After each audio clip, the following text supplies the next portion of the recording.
তাকবীর।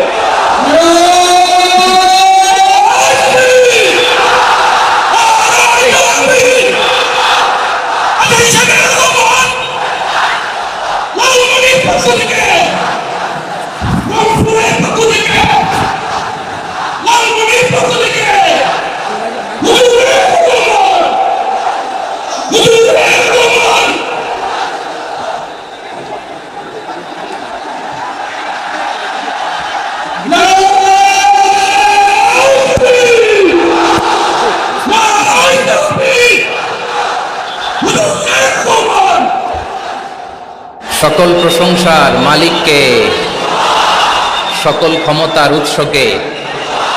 কেউ যেটা পারে না পারে কে, কেউ যেটা দেখে না দেখে কে, কেউ যেটা দেয় না দেয় কে।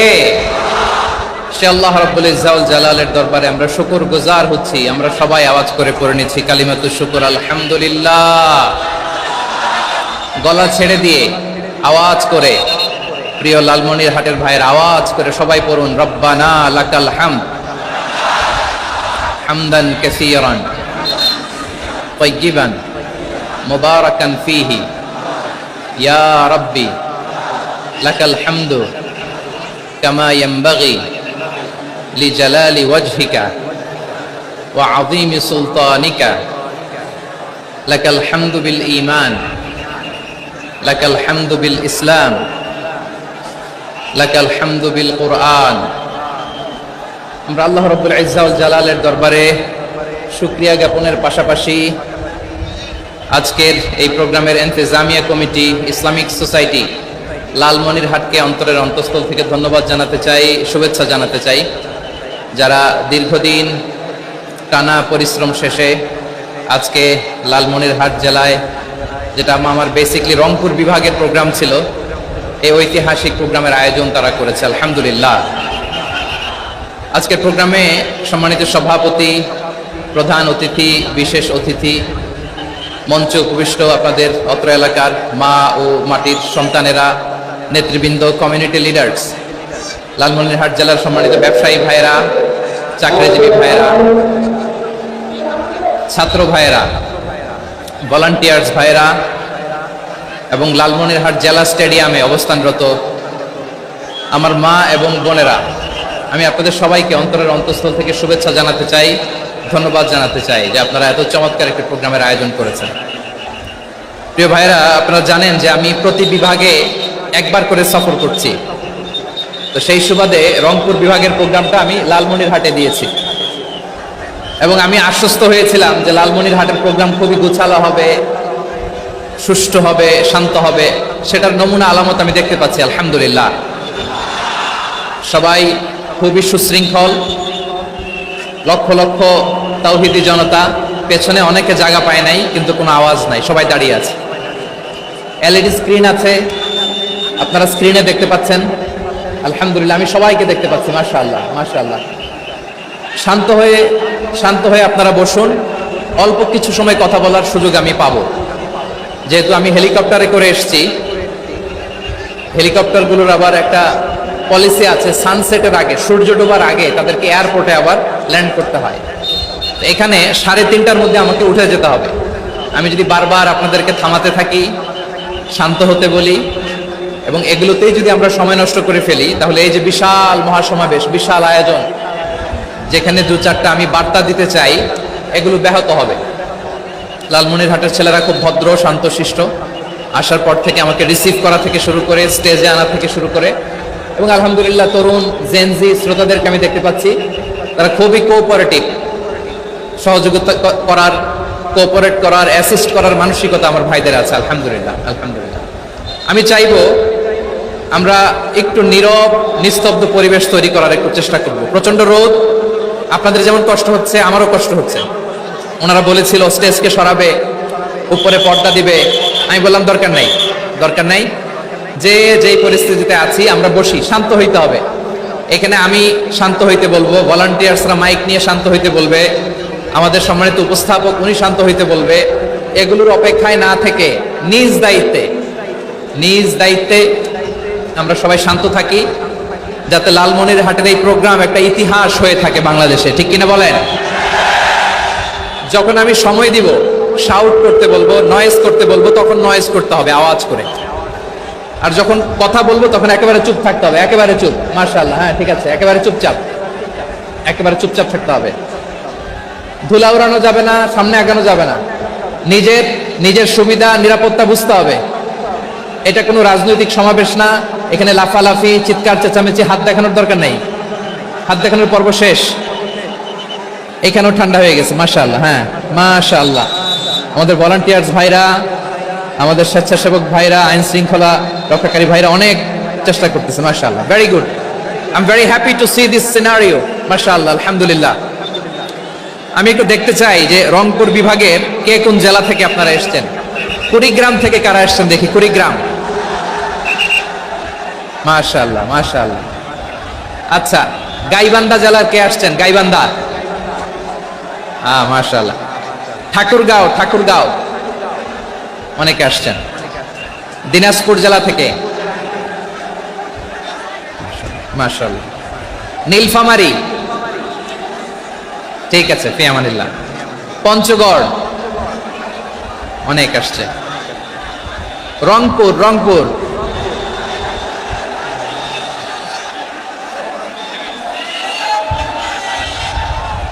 মাশাআল্লাহ মাশাআল্লাহ, ঠিক আছে। লালমনিরহাটের কারা দেখি, লালমনিরহাট,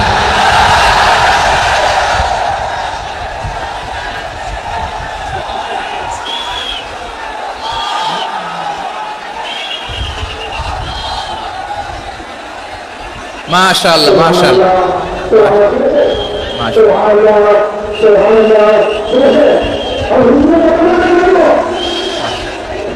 ঠিক আছে ঠিক আছে। আচ্ছা, রংপুর বিভাগের বাইরে থেকে অন্য জেলার কারা কারা আসছেন দেখি, তাও আছে অনেকে, মাশাআল্লাহ, ঠিক আছে ঠিক আছে। আজকের প্রোগ্রামে উপস্থিত আছেন প্রধান অতিথি হিসেবে অধ্যক্ষ আসাদুল হাবিব দুলু ভাই, সাংগঠনিক সম্পাদক বিএনপি, জাতীয় নির্বাহী কমিটির সভাপতি, জেলা বিএনপি লালমনিরহাট। বিশেষ অতিথি হিসেবে আমাদের অনেক ভাইরা এসছেন, সবাইকে শুকরিয়া জানাই। সভাপতিত্ব করছেন জনাব আব্দুল হাকিম। আইন শৃঙ্খলা বাহিনী, প্রশাসন, ভলান্টিয়ার্স, শুনেছি আমি প্রায় 5,000 ভলান্টিয়ার্স আপনারা নিয়োগ দিয়েছেন, আলহামদুলিল্লাহ আলহামদুলিল্লাহ। অনেক গোছালো প্রোগ্রাম। আমার প্রাণ ঢালা ভালোবাসা জানবেন, আমার হৃদয়ের গহীন থেকে ভালোবাসা নেবেন, শুভেচ্ছা জানবেন সবাই, ঠিক আছে ঠিক আছে। প্রিয় ভাইরা, আমরা কাল বিলম্ব না করে মূল আলোচনায় চলে যেতে চাই। আজকে যে টপিকের উপর আমি কথা বলবো, টপিকটা হচ্ছে peaceful coexistence and communal harmony, শান্তিপূর্ণ সহাবস্থান এবং সাম্প্রদায়িক সম্প্রীতি। আমাদের বাংলাদেশে সাম্প্রদায়িক সম্প্রীতি আছে না নাই? আবহমান কাল থেকে আমরা মুসলিম, হিন্দু, বৌদ্ধ, খ্রিস্টান, পাহাড়ি, নৃগোষ্ঠী মিলেমিশে একাকার, আমরা সবাই মিলে বাংলাদেশ। আওয়াজ করে বলেন ঠিক কিনা? আমাদের পারস্পরিক সম্প্রীতি, ভালোবাসা, সৌহার্দ্যপূর্ণ আচরণ, বোঝাপড়া, এটা বেশ মজবুত, বেশ মজবুত। তবে মাঝে মাঝে আমাদের এই সম্প্রীতির ভেতরে অনেকে ফাটল ধরাতে চায়। আমরা যে সুখে আছি, শান্তিতে আছি, এটা অনেকের ভালো লাগে না, ঠিক কিনা বলেন? আমাদের মধ্যে সাম্প্রদায়িক সম্প্রীতি, সৌহার্দ্যপূর্ণ আচরণ, ভালোবাসা, এটা আবহমান কাল ধরে আছে। তার প্রমাণ, আমরা তাফসিরুল মাহফিলের আয়োজন করলে আমাদের হিন্দু ভাইরা ডিস্টার্ব করে না, ঠিক কিনা? এবং আমি যদি বলি হাত তোলেন, হিন্দু ধর্মের কারা কারা এসেছেন, কত শত কত হাজার যে হাত উঠবে, আপনি অবাক হয়ে যাবেন। আমি চাচ্ছি না হাত উঠাতে। খুলনাতে সর্বশেষ যে আমি প্রোগ্রাম করে গেলাম, সেখানে কয়েকশো হিন্দু ভাই আসছে আমাদের আলোচনা শুনতে, আলহামদুলিল্লাহ। অনেক বৌদ্ধরা আসে, অনেক খ্রিস্টানরা আসে। এবার সফরেও অনেক হিন্দু ভাইরা আমার সাথে দেখা করেছে, তারা বলেছে হুজুর আমরা আপনার আলোচনা শুনি, আলহামদুলিল্লাহ বলেন। So it's our responsibility to present our religion to our non-Muslim brothers and sisters. আমাদের অমুসলিম ভাই বোনদের কাছে ইসলামের সৌন্দর্য তুলে ধরা, এটা আমাদের দায়িত্ব। We all are the ambassador of Islam. আমরা প্রত্যেকে দায়িত্বশীল, আমরা প্রত্যেকে এক একজন ইসলামের অ্যাম্বাসেডর, আলহামদুলিল্লাহ বলেন। এজন্য এমন ভাবে দ্য বিউটি অফ ইসলাম, ইসলামের সৌন্দর্য আমাদেরকে ফুটিয়ে তুলতে হবে, যাতে করে নন মুসলিমরা শাহাদা পড়ে, কালিমা পড়ে মুসলমান হয়ে যায়। অনেক নন মুসলিম ভাই বোন আমাদের হাতে শাহাদা পড়ে, কালিমা পড়ে মুসলমান হয়েছে, অনেক। সো আমরা যেন ইসলামের বিউটিটাকে তুলে ধরতে পারি এবং এই যে সম্প্রীতি এটাকে যেন আমরা অটুট রাখতে পারি। আদতে আদতে বাংলাদেশের ইতিহাস বলে আমাদের দেশে কোনো দাঙ্গা নাই, আছে? লালমনিরহাটের ভাইয়ের আওয়াজ করে বলেন, আমাদের দেশে হিন্দু মুসলিম দাঙ্গা আছে? আমরা ভাই ভাই, আওয়াজ করে বলুন তো আমরা কি ভাই ভাই। কিন্তু কিছু দুষ্ট লোক আছে, তারা আমাদের সম্পর্কের মধ্যে ফাটল ধরাতে চায়, ঠিক কিনা বলেন? মাঝে মাঝে ঝগড়া লাগাতে চায়। দেখবেন পত্রপত্রিকায় দেখা যায় বিভিন্ন ধর্মীয় উপাসনালয়গুলোতে হামলা চালানো হয়, এগুলো রাজনৈতিক উদ্দেশ্য প্রণোদিত, এগুলোর সাথে ইসলামের কোনো সম্পর্ক নাই। এজন্য এই দুর্বৃত্তদের ব্যাপারে আমাদের সাবধান থাকতে হবে। আমরা সবসময় যেমনি ঐক্যবদ্ধ, ইউনাইটেড, আমরা যদি এরকম ইউনাইটেড থাকি, এই সমস্ত দুর্বৃত্তদের কালো হাত ভেঙে দিতে আমাদের 1 ঘন্টাও লাগবে না। চিল্লায় বলো ঠিক কিনা? আমরা সংঘবদ্ধ থাকবো। এই যে আমাদের পিসফুল কোএক্সিস্টেন্স, শান্তিপূর্ণ সহাবস্থান। হিন্দুরা পূজা করে, যেদিন হিন্দুদের পূজা অনুষ্ঠান আমরা ওই দিন তাফসির মাহফিল করি না, ঠিক কিনা বলেন? যেদিন আমাদের তাফসিরুল কোরআনের প্রোগ্রাম, ওই দিন আমাদের হিন্দু ভাইরা ডিস্টার্ব করে না। সুবহানাল্লাহ। হিন্দুদের পূজা অনুষ্ঠানে মাদ্রাসার ছাত্র যে পাহারা দেয়, গোটা বিশ্বে এরকম দৃষ্টান্ত নজির বিরল, ঠিক কিনা বলেন? আইন শৃঙ্খলা বাহিনীর পাশাপাশি মাদ্রাসার ছাত্ররা যে সেখানে পাহারা দেয়, গোটা পৃথিবীতে এই দৃষ্টান্ত আপনি পাবেন। মাদ্রাসার ছাত্ররা, তারা তো কোরআনের ধারক, তারা হাদিসের ধারক, তারা কেন মন্দির পাহারা দিবে? এই সম্প্রীতিকে ধরে রাখার জন্য, এই সৌহার্দ্যকে ধরে রাখার জন্য, আমাদের পারস্পরিক ভালোবাসাকে অটুট রাখার জন্য। আওয়াজ করে বলতে হবে ঠিক কিনা? এখন বলেন, আমাদের এই ভালোবাসা অটুট থাক আমরা চাই কি চাই না?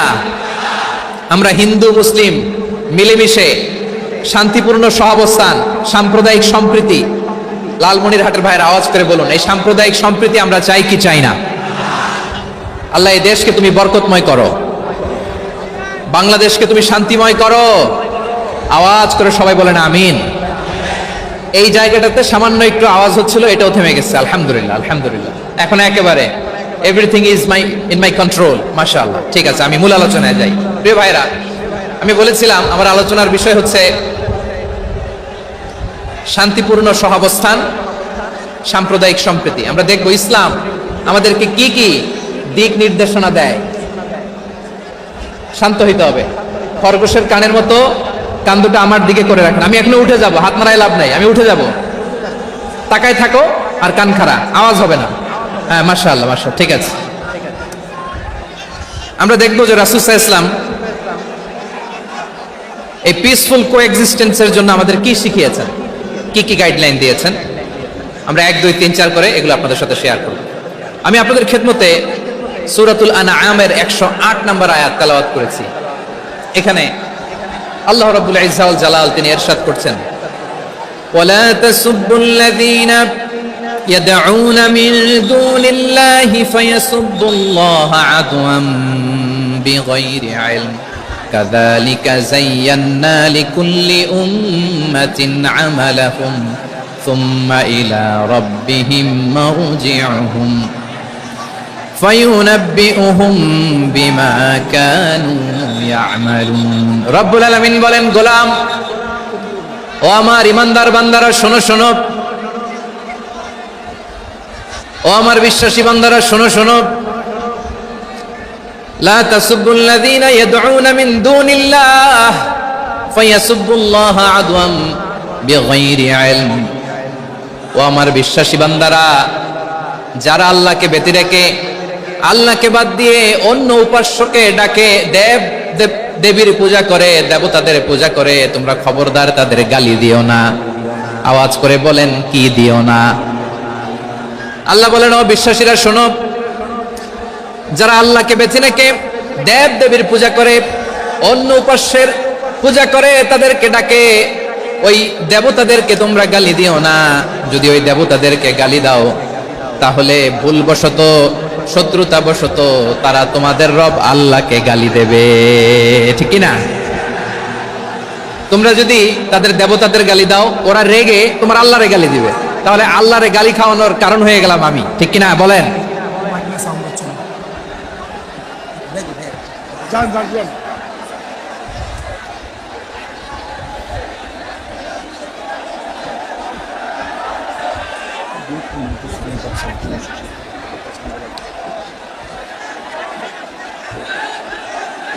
সম্মানিত ভাইরা, এত বিশাল প্রোগ্রাম, মাইকের একটা সেট আপ থাকে, তারগুলো অনেক সময় নড়ে যায়, ধাক্কা ধাক্কিতে ডিসপ্লেস হয়, একটু ঝামেলা হবে।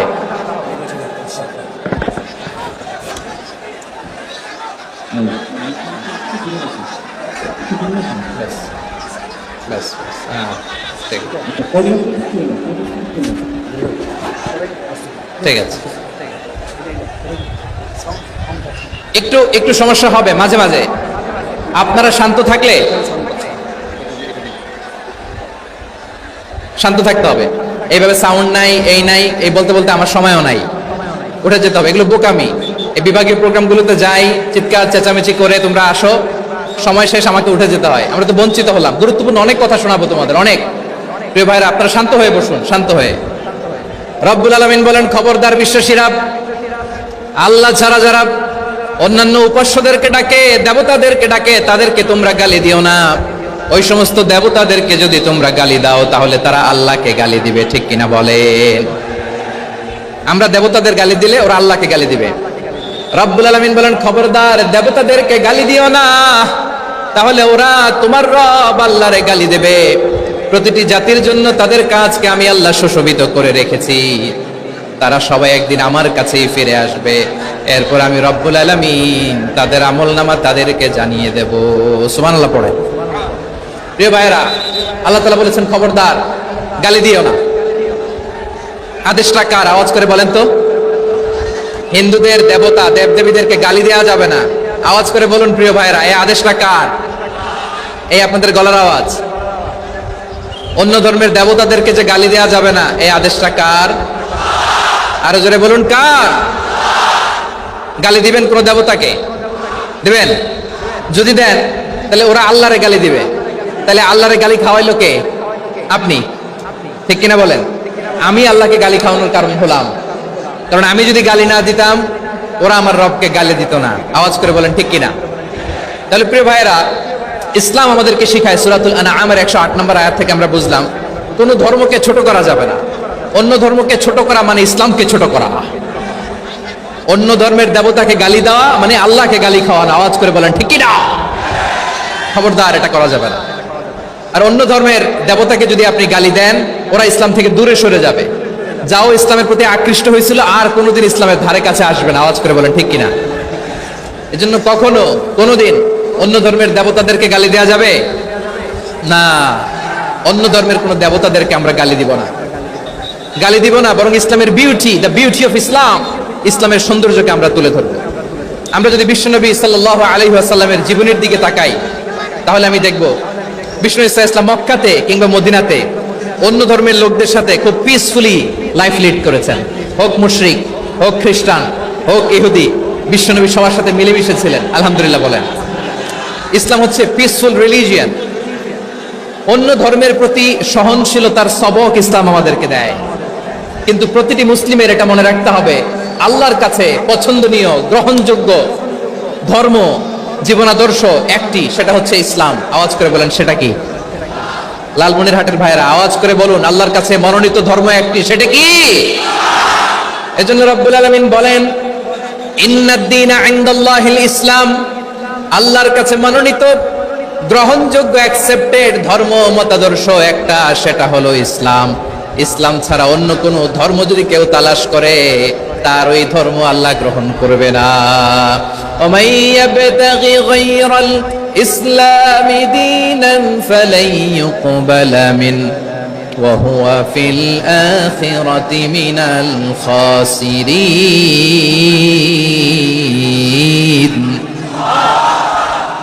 Whoever seek anything except Islam, that won't be accepted from him, and he will be loser in the day of judgment. কিয়ামতের দিন ইসলাম ছাড়া কেউ যদি অন্য কোনো ধর্ম তালাশ করেছে দুনিয়াতে, তার এই মতাদর্শ গ্রহণ করা হবে না, and he will be loser, সে হবে লুজার, ক্ষতিগ্রস্ত, হাই হাই কোম্পানির ম্যানেজার, ওর আমও শেষ, সালাও শেষ। আওয়াজ করে বলেন ঠিক কি না? এজন্য ইসলাম পেয়ে আমরা খুশি না বেজার? প্রত্যেক নামাজ শেষে আমরা আল্লাহরে বলি, আল্লাহ রাদিতু বিল্লাহি রাব্বা ওয়াবিল ইসলামি দীনা ওয়াবি মুহাম্মাদিন নাবিয়ান ওয়া রাসূলা। ও আল্লাহ, তোমারে রব হিসেবে পেয়ে আমরা খুশি। ও আল্লাহ, ইসলামকে ধর্ম হিসেবে পেয়ে আমরা খুশি। বিশ্বনবীকে আমাদের রাসূল পেয়ে আমরা খুশি। ঠিক কিনা বলেন? ইসলাম ছাড়া অন্য কোনো ধর্ম আমরা গ্রহণ করব না। ঠিক কিনা বলেন? আল্লাহর কাছে অ্যাকসেপ্টেড রিলিজিয়ান একটা, সেটা ইসলাম। তো বিশ্বনবী সাল্লাল্লাহু আলাইহি ওয়াসাল্লাম মক্কাতে কিংবা মদিনাতে খুব পিসফুলি এক্সিস্ট করেছেন, যে কোনো ধর্মের সাথে মিলেমিশে চলেছেন। তার প্রমাণ আমরা যদি রাসূল সাল্লাল্লাহু আলাইহি ওয়াসাল্লামের বায়োগ্রাফির দিকে তাকাই, তাহলে দেখব তিনি মুশরিকদের সাথে পিস ট্রিটি করেছেন, শান্তি চুক্তি, পিস ট্রিটি, পিস এগ্রিমেন্ট। আপনারা হুদাইবিয়ার সন্ধির নাম শুনেছেন?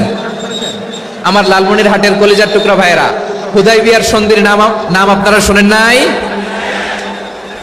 6ষ্ঠ হিজরিতে বিষ্ণু ইসা ইসলাম মুশরিকদের সাথে এই ট্রিটি করেছেন, চুক্তি।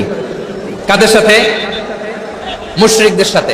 আমরা তো মুসলমান বসতে পারি না। আমরা দুই মুসলিম ভাই একসাথে বসে চা খেতে পারি না, গল্প করতে পারি না। বিষ্ণু ইসা ইসলাম মুশরিকদের সাথে ট্রিটি করেছেন, হুদাইবিয়ার সন্ধি।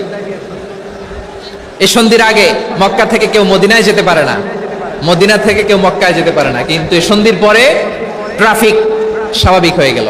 মক্কার লোকেরা মদিনায় আসতে পারে, মদিনার লোকেরা মক্কায় আসতে পারে। এটাকে বলে সুলহে হুদাইবিয়া, দ্য পিস এগ্রিমেন্ট অফ হুদাইবিয়া, শান্তি চুক্তি।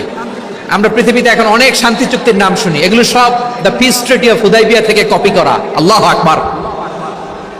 তাহলে বিশ্বনবী সাল্লাল্লাহু আলাইহি সাল্লাম তিনি যে শান্তিপূর্ণ সহাবস্থানে বিশ্বাসী ছিলেন, মুসলমানেরা যে অন্য ধর্মের প্রতি সহনশীল, তার প্রমাণ হচ্ছে এই পিস ট্রিটি।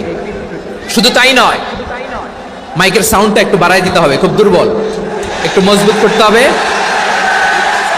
আর একটু ক্লিন করতে হবে, আর সবগুলা জায়গায় সাউন্ড যাচ্ছে কিনা একটু ক্রস চেক করতে হবে। হ্যাঁ, পাবেন দিচ্ছে। Mic operator is trying his level best, দিচ্ছে। মাইক অপারেটর যিনি আছেন, প্রতিটি জায়গায় প্রতিটি সাউন্ড বক্সে যেন আওয়াজ পাওয়া যায়, একটু ক্রস চেক করেন, সাউন্ডটাকে একটু স্ট্রং করে দেন। হ্যাঁ, ঠিক আছে, মাশাআল্লাহ। এদিকে তাকান, এদিকে। মক্কার পার্ট গেল, পিস এগ্রিমেন্ট করলেন, শান্তি চুক্তি। বিষ্ণু ইসলাম মদিনায় যে কি করলেন? মদিনায় যে বিষ্ণু ইসলাম মদিনা চার্টার করলেন, মদিনা সনদ, সাহিফাতুল মদিনা, এটার বলে মদিনা চার্টার।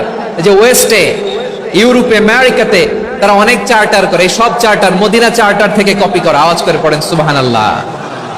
বিষ্ণু ইসলাম মদিনায় গেলেন, মদিনাতে মুসলিম, মুশরিক, ইহুদি, এই তিন ধর্মের লোক মিলে সব স্টেক হোল্ডার যারা আছে সবাইকে নিয়ে বিষ্ণু ইসলাম মদিনা চার্টার করলেন, মদিনা সনদ। পড়েন সুবহানাল্লাহ। শুধু তাই নয়, মক্কাতে বিশ্বনবী পিস এগ্রিমেন্ট করলেন, শান্তি চুক্তি মুশরিকদের সাথে। মদিনাতে যে বিশ্বনবী মদিনা চার্টার করলেন, মদিনা সনদ করলেন ইহুদিদের সাথে। আবার মদিনাতে বিশ্বনবী ইহুদিদের সাথে পিস ডায়ালগ করলেন, ইন্টারফেথ ডায়ালগ করলেন, আন্তধর্মীয় সংলাপ করলেন, যেই সংলাপের মূল ভিত্তি ছিল তাওহীদ। মূল ভিত্তি ছিল কি? তাওহীদ। বিশ্বনবী ইহুদিদেরকে ডাকলেন, আহ্বান করলেন, কুল ইয়া আহলাল কিতাবি তাআলাউ ইলা কালিমাতিন সাওয়াইন বাইনানা ওয়া বাইনাকুম আল্লা না'বুদা ইল্লাল্লাহ ولا نشرك به شيئا ولا يتخذ بعضنا بعضا أربابا من دون الله فإن تولوا فقولوا اشهدوا بأننا مسلمون سبحان الله পড়েন। বিশ্বনবী মদিনার ইহুদিদের ডেকে বললেন, ও ইহুদিরা, শোনো শোনো, আসো এমন একটা আদর্শের প্রশ্নে আমরা একত্রিত হই, যে আদর্শের প্রচার তোমাদের নবীরাও করেছে, আমিও করি। যে আদর্শের কথা তোমাদের পবিত্র ধর্মগ্রন্থগুলোতে আছে, আমার কোরআনেও আছে, সেটা হলো তাওহীদ। আমরা এক আল্লাহ ছাড়া কারো ইবাদত করব না, আল্লাহর সাথে কাউরে শরীক করব না, আল্লাহ ছাড়া কাউরে রব মানব না। পড়েন সুবহানাল্লাহ। তাহলে আমার প্রিয় লালমনিরহাটের ভাইরা, মদিনাতে যে তিনি মদিনা চার্টার করলেন, মদিনা সনদ, পিস ডায়ালগ করলেন, শান্তির সংলাপ, ইন্টারফেথ ডায়ালগ করলেন, আন্তধর্মীয় সংলাপ, যার ভিত্তি ছিল তাওহীদ। সুবহানাল্লাহ পড়েন। তাহলে অন্য ধর্মের প্রতি সব সময় ইসলাম সহনশীল, টলারেন্স। যদি আপনি দেখতে চান ইসলামের নবী বিশ্ব নবীর দিকে তাকান, ঠিক কিনা বলেন? আমরা তো সংখ্যালঘুদের রাইটস প্রোটেক্ট করার জন্য কত আইন বানাই, কত বৈঠক করি, কত সংবাদ সম্মেলন করি। বিষ্ণু সাল্লাল্লাহু আলাইহি ওয়াসাল্লাম সংখ্যালঘুদের রাইটস এর ব্যাপারে, অধিকারের ব্যাপারে যে কথা বলেছেন, শুনলে আপনি অবাক হয়ে যাবেন। বিশ্বনবী বলেন, আলা মান যালামা মুআহাদান আও ইনতাকাসাহু আও কাল্লাফাহু ফাওকা তাআতিহি আও কাল্লাফাহু ফাওকা তাকাতিহি আও আখাযা মিনহু শাইআন বিগাইরি তিবি নাফসিন ওয়া আনা হাজিজুহু ইয়াউমাল কিয়ামা। খবরদার, জেনে রাখো, কেউ যদি কোনো সংখ্যালঘুর উপরে অত্যাচার করে, কোন সংখ্যালঘুর প্রাপ্য থেকে যদি কেউ কাউকে ঠকায়, সংখ্যালঘুর উপর যদি কেউ কষ্ট দেয়, কোন সংখ্যালঘুর সম্পদ যদি কেউ জোর করে কেড়ে নেয়, আমি কিয়ামতের দিন বিশ্বনবী ওই সংখ্যালঘুর পক্ষে আর ওই মুসলমানদের বিপক্ষে বাদী হয়ে দাঁড়াবো। সুবহানাল্লাহ বলতে পারলেন না? আল্লাহু আকবার। আপনি নামাজি, আপনি মুসল্লি, আপনি হাজী সাহেব, তাহাজ্জুদ পড়তে পড়তে কপালে দাগ ফেলে দিছেন, আপনার প্রতিবেশী হিন্দু, ভাবছেন আমার তো পাওয়ার আছে, ওর জমিটা দখল করি। বিশ্বনবী বলেন, কিয়ামতের দিন ওই হিন্দুর পক্ষে তোর বিরুদ্ধে আমি বাদী হয়ে দাঁড়াবো। পৃথিবীর কোন ধর্মে এরকম স্টেটমেন্ট পাবেন? পাবেন? আপনি ভাবছেন আপনি নামাজ পড়লে, হাজী সাহেব কপালে দাগ ফেলাই দিলে আপনি সালসালায়ে জান্নাতে চলে যাবেন না? খবরদার। বিশ্বনবী বলেন, কোন সংখ্যালঘুর উপর যদি কেউ আক্রমণ করে, তার প্রাপ্য তাকে না দিয়ে যদি তাকে ঠকায়, তার উপর জুলুম করে, তার সম্পদ যদি কেড়ে নেয়, আমি নবী, তুমি মুসলিম হইতে পারো, মুসল্লি হইতে পারো, তার পক্ষে তোমার বিপক্ষে আল্লাহর দরবারে বাদী হয়ে দাঁড়াবো। আচ্ছা লালমনিরহাটের ভাইরা, কথা বুঝতে পারলে আওয়াজ করে উত্তর দেন। বিশ্বনবী যদি কারো বিপক্ষে দাঁড়ায় কিয়ামতের দিন, আই রিপিট, আমি আবারও বলছি, বিশ্বনবী যদি কিয়ামতের দিন কারো বিপক্ষে দাঁড়ায়, ও তো সালসালায়ে জান্নাতি, তাই না? জান্নাতি না? যে নবীর সুপারিশ ছাড়া জান্নাতের গেটও দেখা যাবে না, ওই নবী যদি বলে তোর বিপক্ষে আমি বাদী হয়ে দাঁড়াবো, ওই জান্নাতে আর ঢোকার কোনো সুযোগ আমাদের থাকবে? এখানেই শেষ না আমার প্রিয় লালমনিরহাটের ভাইয়েরা, এখানেই শেষ নয়। বিশ্বনবী বলেন, মান কাতালা মুআহাদান, বুখারীর বর্ণনা, মান কাতালা মুআহাদান লাম ইয়ারাহ রাইহাতাল জান্নাহ। কেউ যদি, কোন মুসলিম যদি অন্যায়ভাবে কোন সংখ্যালঘুকে হত্যা করে, কোন হিন্দুকে হত্যা করে, কোন বৌদ্ধরে হত্যা করে, অন্যায়ভাবে কোন মুসলিম যদি কোন সংখ্যালঘুরে হত্যা করে, জান্নাতে যাওয়া তো দূরের কথা, ওই মুসলিম জান্নাতের ঘ্রাণও পাবে না। সেই বুখারীর বর্ণনা, মান কাতালা মুআহাদান লাম ইয়ারাহ রাইহাতাল জান্নাহ ওয়া ইন্না রিহাহা লা ইউজাদু মিন মাসিরাতি 40 আমা।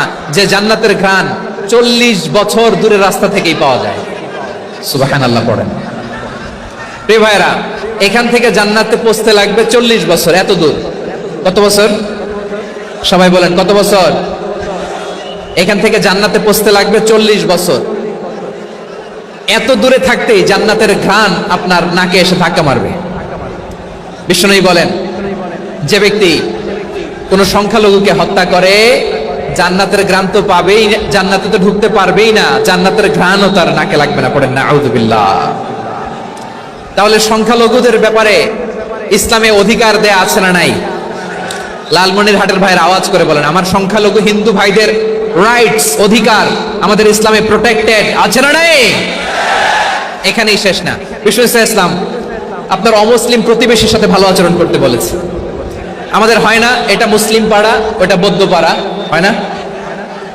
অনেক সময় হয় না এটা আমাদের মুসলিম পাড়া, ওইটা হিন্দু পাড়া, এরকম আছে না নাই? লালমনিরহাটে নাই না? আছে? হিন্দু যদি আপনার প্রতিবেশী হয় কি করবেন? ওরে কষ্ট দিবেন নাকি? কেন, ও তো হিন্দু, ও তো আমার আল্লাহরে ডাকে না, ওরে কষ্ট দিলে জায়েজ হবে না? খবরদার। বিষ্ণু ইসলাম বলেন, মান কানা ইউমিনু বিল্লাহ ওয়াল ইয়াউমিল আখির ফালিউকরিম জারাহ। যে আল্লাহ বিশ্বাস করে আর আখিরাতে বিশ্বাস করে, সেজন্য প্রতিবেশীর সাথে ভালো আচরণ করে। সুবহানাল্লাহ। কলিজা জুড়ায় যায় না আমার নবীর কথাগুলো শুনলে? যে আল্লাহ বিশ্বাস করে, যে আখিরাতে বিশ্বাস করে, সেজন্য প্রতিবেশীর সাথে ভালো আচরণ করে। এখানে বলছে মুসলিম প্রতিবেশী বলছে, নামাজি প্রতিবেশী বলছে, আল্লাহওয়ালা প্রতিবেশী বলছে না। প্রতিবেশী আস্তিক হোক নাস্তিক হোক, প্রতিবেশী মুমিন হোক মুশরিক হোক, প্রতিবেশী হইলেই তার সাথে ভালো আচরণের দরকার আছে না নাই? আমার প্রিয় লালমনিরহাটের ভাইয়েরা, বিষ্ণু ইসলাম ওনার ইহুদি প্রতিবেশীদের দেখাশোনা করতেন। আওয়াজ না শোনা যাক, আমারও তো দেখা যায়, তাকায় থাকেন, তাকায় থাকলে সওয়াব হবে। কোরআনের কথা যেখান থেকে হয় এদিকে তাকায় থাকলেই বরকত। তাকায় থাকেন। জি জি, মাইক, আমি তো মাইক ঠিক করতে আসি না এদিকে, এই মাইক ঠিক করবো, ওই মাইক ঠিক করবো, ওদিকে পাইলট বলবে হুজুর চলে আসেন। জি বসুন, বসুন, মাশাআল্লাহ। হ্যাঁ, খুব শান্ত, ঠিক আছে। পুলিশ ভাইরা না খেয়ে দিনরাত আপনারা যাতে সুশৃঙ্খল একটা প্রোগ্রাম উপহার পান এটাই চেষ্টা করতেছে, আপনাদেরকে কষ্ট দিতে আসে নাই, একটু একটু সহযোগিতা করেন। জি মাশাআল্লাহ, হ্যাঁ ঠিক আছে। আমার প্রিয় ভাইরা, প্রতিবেশী আস্তিক হোক নাস্তিক হোক, মুসলিম হোক হিন্দু হোক, তার সাথে ভালো আচরণ করতে হবে। বিষ্ণু ইসলাম ওনার ইহুদি প্রতিবেশীর বাসায় যেতেন। কোন প্রতিবেশী? ইহুদি। আওয়াজ করে বলেন, কোন প্রতিবেশী? ইহুদি। এক ইহুদি কিশোর বিষ্ণু ইসলামের খেদমত করতে, ইহুদি ছেলে আমার নবীর খেদমত করতো, তারা ছিল নবীর প্রতিবেশী। তো অনেকদিন হয় ইহুদি ছেলেটা আসে না। বিষ্ণুনবী খোঁজ দিলেন, ঘটনা কি? একটা ইহুদি ছেলে না আমার খেদমতে আসতো, ছেলেটা কই? খোঁজ নিয়ে জানলেন ছেলেটা অসুস্থ। বিষ্ণু ইসলাম ওই ইহুদির বাড়িতে চলে গেলেন ওই ছেলেটাকে দেখা করার জন্য, ভিজিট করার জন্য। সুবহানাল্লাহ পড়বেন না? গেলেন, যে দেখে ইহুদি ছেলেটা মুমূর্ষ, যায় ভাব, বিছানায় পড়ে আছে, তার বাবা দাঁড়ানো। বিশ্বনবী তার মাথার পাশে বসলেন, মাথায় হাত বুলিয়ে দিলেন, আর ছেলেটাকে বললেন আসলিম, হে ইহুদি ছেলে আসলিম, ইসলাম ধর্ম গ্রহণ করো। তো ছোট্ট ছেলে ভাবে আমরা ইহুদি, এখন ইসলাম ধর্ম গ্রহণ করলে আব্বা যদি বকা দেয়, ফানাযারা ইলা ওয়াজহি আবি, ছেলেটা তার বাবার চেহারার দিকে তাকালো, দেখে আব্বা কি কয়। আব্বা যদি বলে তাইলে ইসলাম ধর্ম গ্রহণ করবে। ইহুদি ছেলেটা তার বাবার দিকে যখন তাকালো, ওর বাবা বলে আতি আবুল কাসিম, আবুল কাসিম যা বলে তাই করো। আবুল কাসিম হচ্ছে বিষ্ণু ইসলামের একটা কুনিয়াত, উপনাম। আমার রাসূলের বড় ছেলের নাম ছিল কাসেম। যেমন দেখবেন আমাদের এলাকায় কারো ছেলের বড় ছেলের নাম যদি হয় আব্দুল্লাহ, এরা আব্দুল্লাহর বাপ বলে ডাকে। কারো বড় মেয়ের নাম যদি হয় ফাতেমা, এরা কি ডাকে? ফাতেমার বাপ বলে না? তো বিষ্ণু ইসলামের বড় ছেলের নাম ছিল কাসেম। ইহুদি বাবা বলল আতি আবুল কাসেম, আবুল কাসেম যা বলে তাই শোনো, মানে মোহাম্মদ যা বলে তাই শোনো।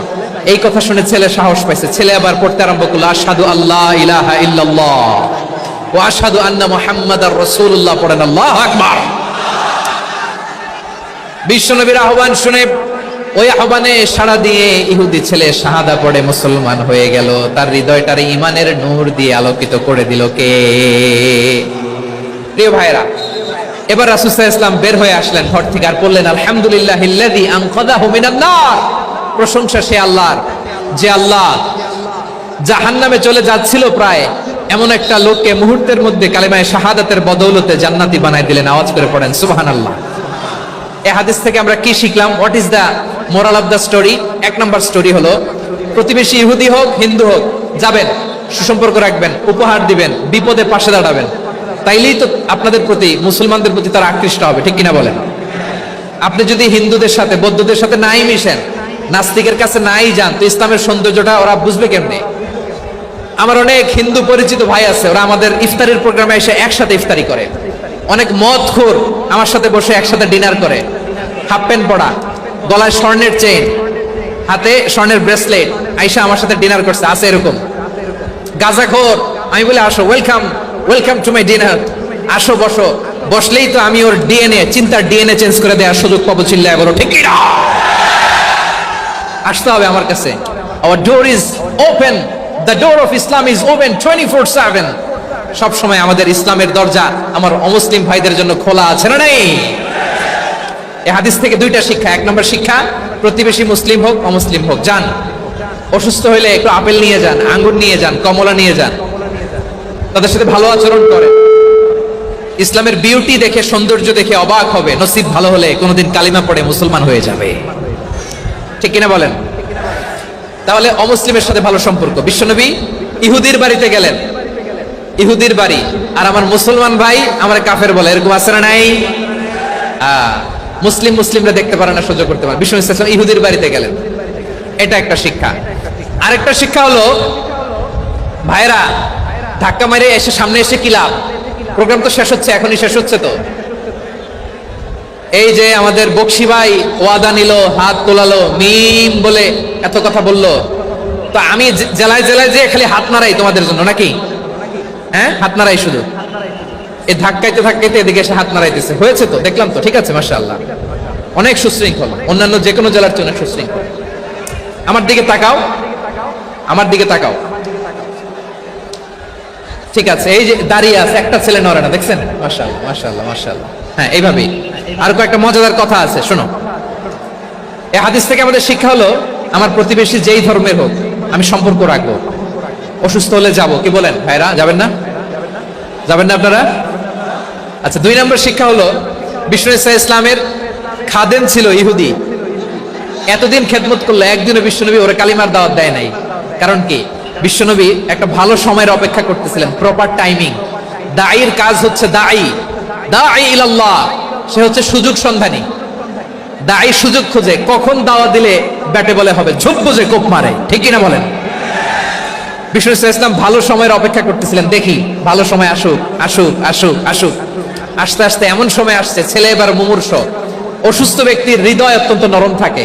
হসপিটালে যখন কেউ যায় তার হৃদয়টা বড্ড নরম থাকে, মৃত্যুর ভয়ে তার অন্তরটা নরম থাকে, ঠিক কিনা বলেন? এই প্রপার টাইমিং এর অপেক্ষা করতেছিলেন। যখনই টাইমিং পেয়েছেন, দাওয়াত দিলেন, পড়ো লা ইলাহা ইল্লাল্লাহ, সুবহানাল্লাহ পড়েন সবাই। তাহলে ইসলাম অমুসলিম প্রতিবেশীর সাথে ভালো আচরণ করতে বলে। ইসলাম অমুসলিম মাতা পিতার সাথেও ভালো আচরণ করতে বলে। মাতা পিতা যদি অমুসলিম হয়, তারা ফেলে দিতে পারবেন? পারবেন? পারবেন? আমার লালমনির হাটের ভাইরা, অনেক হিন্দু ছেলে আমাদের হাতে শাহাদা পড়ে মুসলিম হয়, কিন্তু ওর মা মুসলমান হয় নাই, বাবাও হয় নাই, এরকম আছে না নাই? তো ও হয়েছে মুসলিম, মা বাপ হিন্দু, এখন মা বাপ কি বাদ? হ্যাঁ, মা বাপ বাদ দেয়া যাবে? যেই মা আপনার 9 মাস 8 মাস পেটে ধারণ করলো, আপনার মায়ের নার ছেঁড়া ধন, আপনি ওই মারে বাদ দিতে পারবেন? যে মায়ের বুকের তাজা দুধ খেয়ে আপনি আজকে বাড়ন্ত তাজা তরতাজা, ওই মারে বাদ দেয়া যাবে? মায়ের এক ধারে দুধের দাম, কাটিয়া গায়ের চাম, পাপোশ বানাইলে ঋণের শোধ হবে না, এমন দরদি ভাবে কেউ হবে না আমার মাগো। মায়ের এক ধারে দুধের দাম, কাটিয়া গায়ের চাম, পাপোশ বানাইলে ঋণের শোধ হবে না, এমন দরদি ভাবে কেউ হবে না আমার মাগো, ঠিক কিনা? মাকে তো বাদ দেওয়া যায় না। وَقَضَى رَبُّكَ أَلَّا تَعْبُدُوا إِلَّا إِيَّاهُ وَبِالْوَالِدَيْنِ إِحْسَانًا। আল্লাহ বলে, অবধারিত 2টা ভার্ডিক্ট তোমাদের জন্য, এক আল্লাহর ইবাদত করবা আর মা বাবার প্রতি ইহসান করবা। আদেশ রাখার, মা বাবার প্রতি ইহসান করতে হবে। আমার মা হিন্দু হোক, ভালো আচরণ করতে হবে, বৌদ্ধ হোক, ভালো আচরণ করতে হবে। আমার যে সমস্ত হিন্দু ভাইয়েরা মুসলিম হয়েছ, তোমাদের মা বাবা এখনো মুসলমান হয় নাই, তাদের সাথে ভালো আচরণ করতে হবে। আপনাদের খেদমত নিজে করতে হবে, অথবা খেদমতের ব্যবস্থা করাই দিতে হবে। মান্থলি যে খরচ লাগে এটা দিতে হবে। আরে তুমি এখন মুসলিম, তোমার মা বাবা হিন্দু, এখনই তো সুযোগ ইসলামের সৌন্দর্য দেখানো। এখন মা বাবা যদি দেখে, আরে এটা হিন্দু থাকতে তো বদমাইশ ছিল, বেয়াদব ছিল, কি এমন ধর্ম সে গ্রহণ করলো যেটা গ্রহণের সাথে সাথে সে পাল্টে গেল? কি এমন ধর্ম সে গ্রহণ করেছে যেটা তার জীবনকে আলোকিত করে দিয়েছে? নসিব ভালো হলে তারাও কালিমা পড়ে মুসলমান হয়ে যাবে। বিষ্ণু ইসলামের স্ত্রীর নাম ছিল আয়েশা রাদিয়াল্লাহু তাআলা আনহা, আবু বকর রাদিয়াল্লাহু তাআলা আনহুর মেয়ে। আবু বকর রাদিয়াল্লাহু তাআলা আনহুর আরেক মেয়ের নাম হচ্ছে আসমা। কি নাম? দুজনই আবু বকর রাদিয়াল্লাহু তাআলা আনহুর মেয়ে, আসমা আর আয়েশা। নাম দুটো কেমন লাগে? আসমা নামটা কেমন লাগে? আয়েশা নামটা কেমন লাগে? সবার ভালো লাগে নাই? নাম দুটো আপনাদের ভালো লাগে? লালমনির হাটে অনাগত যদি কন্যা সন্তান হয়, যদি মনে চায় আসমা রেখে দিতে পারবেন, যদি মনে চায় আয়েশা রেখে দিয়েন। দেশে বিদেশে এয়ারপোর্টে রাস্তাঘাটে শুধু বলে, হুজুর একটা নাম দেন, আমার ছেলের একটা নাম দেন, মেয়ের একটা নাম দেন। তো আমার মনে আছে যশোরের 8 দিনের মাহফিলে আমি একটা দুইটা নাম দিয়েছিলাম। আজকে লালমনিরহাটের এই প্রোগ্রামে কন্যা সন্তান যদি হয় দুটা নাম দিলাম, আসমা কিংবা আয়েশা। ইনশাআল্লাহ পড়েন। দুজন বোন, এক মায়ের না, বাবা এক মা দুইজন। আয়েশা রাদিয়াল্লাহু তাআলা আনহার মায়ের নাম উম্মে রুমান, আর আসমা রাদিয়াল্লাহু তাআলা আনহার মায়ের নাম কুতাইলা বিনতে আব্দুল উজ্জা। আবু বকর রাদিয়াল্লাহু তাআলা আনহু 4টা বিয়ে করেছিলেন। তো একই ঘটনা ঘটেছে এই ফ্যামিলিতে। আসমা ইসলাম ধর্ম গ্রহণ করে মুসলিমা, কিন্তু তার মা কুতাইলা মুশরিকা। আই রিপিট, বোঝার জন্য আমি আবারও বলি, আসমা রাদিয়াল্লাহু তাআলা আনহা মুসলিমা, আর আসমার মা কুতাইলা, আওয়াজ করে বুঝে থাকলে বলেন, আসমার মা মুশরিকা। তার মানে মেয়ে মুসলিম, মা অমুসলিম। ভেজাল আছে না নাই? কিন্তু কুতাইলা আর ধৈর্য ধারণ করতে পারে না। নার ছেড়া ধন, কলিজার টুকরা ধন, কলিজার টুকরা সন্তান আসমারে দেখতে বড্ড মন চায়। সাইয়েদনা আসমা রাদিয়াল্লাহু তাআলা আনহা মক্কা থেকে হিজরত করে মদিনায় চলে গেলেন হুদাইবিয়ার পর। যখন মক্কা মদিনার ট্রাফিক স্বাভাবিক হলো, মক্কার লোক মদিনায় যায়, মদিনার লোক মক্কায় আসে। কুতাইলা কলিজার টুকরা সন্তান আসমারে দেখার জন্য কিছু উপহার নিয়ে বিশাল মরুপথ পাড়ি দিয়ে মক্কা থেকে মদিনায় যায়। সুবহানাল্লাহ বলেন। এখন মা আসছে মেয়ের সাথে দেখা করতে, মেয়ে তো আর দেখা দেয় না। মেয়ে ভাবছে আমার মা তো মুশরিকা, অপবিত্রা, তার সাথে কি দেখা দেয়া যাবে? বিশ্বনবীর দরবারে চলে গেলেন। সুবহানাল্লাহ বলেন। কি সৌভাগ্যবান ছিল তারা, মাসলা জানার দরকার হলেই নবীর দরবারে চলে যেত। ঘরে বউয়ের সাথে ঝগড়া হলে নবীর দরবারে চলে যেত। অনেক সাহাবী বলে, আমার পেটে ক্ষুধা লাগলো আমি নবীর কাছে চলে যেতাম, কারণ নবীর চেহারার দিকে তাকালেই আমার পেটের ক্ষুধা মিটে যেত। সাইয়েদনা আসমা রাদিয়াল্লাহু তাআলা আনহা বিশ্বনবীর কাছে চলে গেলেন, যে বললেন, ইয়া রাসূলুল্লাহ ইয়া হাবিবাল্লাহ, ইন্না উম্মি কাদিমাতুন ইলাইয়া ওয়া হিয়া রাগিবা। আমার মা মক্কা থেকে অনেক দূর মরুর পথ পাড়ি দিয়ে উপহার সামগ্রী নিয়ে মদিনায় আমার সাথে দেখা করতে এসেছে গো নবী। আমার জানতে বড্ড ইচ্ছে হয় আমি আমার মুশরিকা মায়ের সাথে একটু দেখা করতে পারবো কিনা। আফা আসিলুহা, আগে যেমনি আমি আমার মায়ের সাথে ভালো আচরণ করতাম, যেমনি আমি আমার মায়ের সাথে সদাচরণ করতাম গো নবী, এখন আমি মুসলিমা, মা মুশরিকা, এখনো কি আগের মতো সদাচরণ করতে পারবো নাকি? বিশ্বনবী বললেন, নাম সিলিহা, হ্যাঁ রে আসমা, অবশ্যই অবশ্যই, আগে ঠিক যেমন তুমি তোমার মায়ের সাথে ভালো আচরণ করতে, এখনো তেমনি আগের মতো ভালো আচরণ করবা। আওয়াজ করে পড়েন সুবহানাল্লাহ। কি ইসলাম আমরা পেয়েছি! কত ব্রড মাইন্ডেড আমাদের ইসলাম, কত ওপেন মাইন্ডেড ইসলাম, কত ওপেন আপ করতে পারে, চিন্তা করতে পারেন। বিষ্ণু বললেন, হ্যাঁ অবশ্যই, নাম সুলিহা, আগে যেমনি ভালো আচরণ করছো আসমা, এখন ওইরকমই করো, পারলে আরো বাড়াই করো। সুবহানাল্লাহ বলেন। তাহলে আমার যে হিন্দু ভাইয়েরা, হিন্দু বোনেরা, ইমানের বদৌলতে দৌলতে আপনি ধন্য হয়েছেন, আপনার আম্মা আব্বা এখনো মুসলমান হয় নাই, তাদের জন্য দোয়া করেন, তাদের জন্য দোয়া করেন, আল্লাহ যেন তাদেরকেও ইমানের দৌলত দান করে। আমরা সবাই পড়ি আমিন, আরো জোরে পড়েন আমিন। এখন বলেন, ইসলাম কি ন্যারো মাইন্ডেড রিলিজিয়ান না ব্রড মাইন্ডেড? লালমনিরহাটের যুবক ভাইরা আওয়াজ করো, ইসলাম কি ন্যারো মাইন্ডেড না ব্রড মাইন্ডেড? কতটা ব্রড মাইন্ডেড দেখেন। বিশ্বনবী সাল্লাল্লাহু আলাইহি সাল্লাম অমুসলিমরা যদি নবীকে উপহার দিত, ওই উপহারও বিশ্বনবী গ্রহণ করতেন। সুবহানাল্লাহ পড়েন। আপনার অমুসলিম বন্ধু যদি উপহার দেয়, সেটাও আপনি নিতে পারবেন, যেটা নেওয়া জায়েজ। কিন্তু আপনার বন্ধু যদি আপনার মদের বোতল দেয়, নিতে পারবেন? হ্যাঁ, মদের বোতল দিলে পারবেন। আপনার বন্ধু যদি আপনার পর্ক দেয়, পর্ক, শুকরের গোশত মিশ্রিত কোনো খাবার, ওটা নিতে পারবেন না। হালাল যে কোনো জিনিস নিতে পারবেন। বিশ্বনবী সাল্লাল্লাহু আলাইহি ওয়াসাল্লাম অমুসলিমদের দেয়া হাদিয়া গ্রহণ করতেন। কেমন নবী ছিলেন! আমার নবীরে চিনে নেন, আমার নবীর অ্যাটিটিউড জেনে নেন। বিশ্বনবী সাল্লাল্লাহু আলাইহি ওয়াসাল্লাম যখন কোনো জনপদে যেতেন, 3টা অপশন নিয়ে যেতেন। প্রিয় ভাইয়ের আওয়াজ করে বলতে হবে, কোন জনপদে গেলে আমার নবীর অপশন থাকতো কয়টা? আমার মতো 3 আঙ্গুল উঁচু করে দেখান আর বলুন, আমার নবী কোন জনপদে গেলে কয়টা অপশন নিয়ে যেতেন? 1 নম্বর অপশন, আসলিম তাসলাম। নতুন এলাকায় গেলে বলতেন আসলিম তাসলাম, ইসলাম ধর্ম গ্রহণ করো, শান্তিতে থাকবা, আমার ভাই হয়ে যাবে, আমরা ভাই ভাই। ইসলাম মানো, আমরা ভাই ভাই। অপশন নাম্বার কত? 1। যদি বলে না ইসলাম মানবো না, ওকে, অপশন নাম্বার 2, মুসলিম হওয়ার দরকার নাই, লা ইকরাহা ফিদ্দিন, ইসলামে কোনো বাড়াবাড়ি নাই। খ্রিস্টান আছো থাকো, বৌদ্ধ আছো থাকো, ইহুদি থাকতে চাও থাকো, কিন্তু আমরা যেহেতু রিজিওনাল সুপার পাওয়ার, আমাদের আন্ডারে থাকো, ট্যাক্স দিয়া থাকো, এটা বলে জিজিয়া। আলেম যারা আছেন বুঝবেন এটা আরবিতে কি বলে, জিজিয়া। You pay us the tax, we will give you the security. তোমরা ট্যাক্স দিবা, আমরা সিকিউরিটি দিব, আমাদের আওতায় থাকবা, কেউ তোমাদেরকে আক্রমণ করতে পারবে না, আমরা নিরাপত্তা দিব। সুবহানাল্লাহ বলেন। এটা অপশন নাম্বার কত? আচ্ছা বুঝে থাকলে বলেন, এক নাম্বার অপশন কি ছিল? ইসলাম। ইসলাম মানো শান্তিতে থাকবা, ভাই ভাই, আমরা ভাই ভাই। অপশন নাম্বার 2, ট্যাক্স দাও, আমরা নিরাপত্তা দিব, মুসলিম হওয়া লাগবে না। এখন এক নাম্বারও মানে না, 2 নাম্বারও মানে না, মুসলিম হবো না, ভালো খ্রিস্টান থাকো, ট্যাক্স দাও, আমরা সিকিউরিটি দিব না, এইটাও মানি না। বিষ্ণু বলেন তাহলে তলোয়ার আমাদের আর তোমাদের মাঝে ফয়সালা করবে।